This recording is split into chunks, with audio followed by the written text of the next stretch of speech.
Pamamahagi ng ayuda dahil sa oil price hike, hinihintay ng mga tsuper sa Pangasinan. May live report si Russell Simorio. Russell. Good morning, John, at good morning sa ating mga kapuso. Pero bad news para doon sa mga motorista, lalo't epektibo bukas. Ito nga ang panibago na oil price hike na ipatutupad ng mga kumpanya ng langis. Mabigat na sa bulsa ito para sa mga tricycle drivers, maging doon sa mga operators dahil sunod-sunod nga itong ipinatupad na oil price hike. Base sa nakuha nating datos mula sa Department of Energy mula July 11 kung saan nagsimula ito ang sunod-sunod na oil price hike, umabot na sa 14 pesos and 80 centavos ang itinaas sa kada litro ng diesel. Umakyat na sa 9 pesos and 85 centavos ang itinaas ng kada litro ng gasolina, habang pumalo na sa mahigit 13 pesos ang itinaas naman sa kada litro ng kerosene. Kaya talagang ito yung pasakit at kalbaryong kinakaharap ngayon ng mga tricycle drivers. Ang inaasahan ng mga tricycle drivers and operators dito sa bayan ng Mangaldan, ito ngang 1,000 pisong ayuda na manggagaling mula sa LTFRB alinsunod sa fuel subsidy program.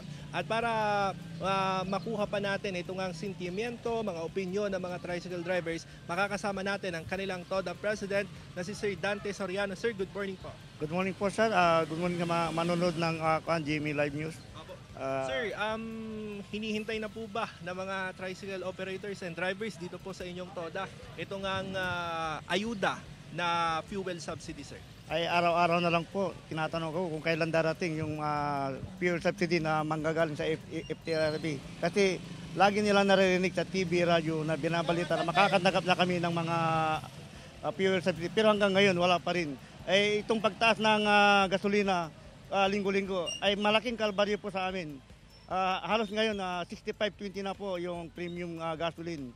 Dagdag pa sa aming mga driver yan. Kasi yung gasolina namin na 250 na araw-araw, magiging 350 araw-araw. Kaya mas lalo kaming nabibigatan. Kumbaga, kahit isang tuka na lang yung inuwi naming pagkain sa mga pamilya namin.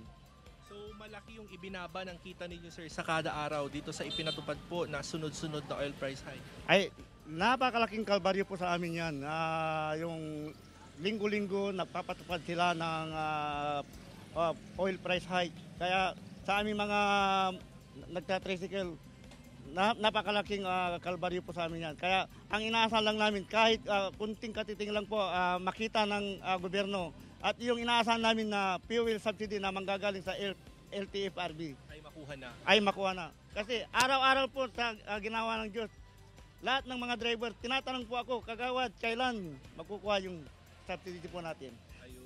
Si Sir Dante Soriano, ang TODA President ng mga tricycle drivers and operators dito sa bayan ng Mangaldan. At ito nga yung hinihintay ng mga tricycle drivers. Sana raw ay dumating na. Pero ay naman sa LTFRB, anumang araw ngayong linggo, inaasahan ng maipapamahagi itong ang fuel subsidy para sa mga apektadong motorista. Yan muna latest mula rito sa bayan ng Mangaldan. Balik sa iyo, Joanne. Maraming salamat, Russell Simorio.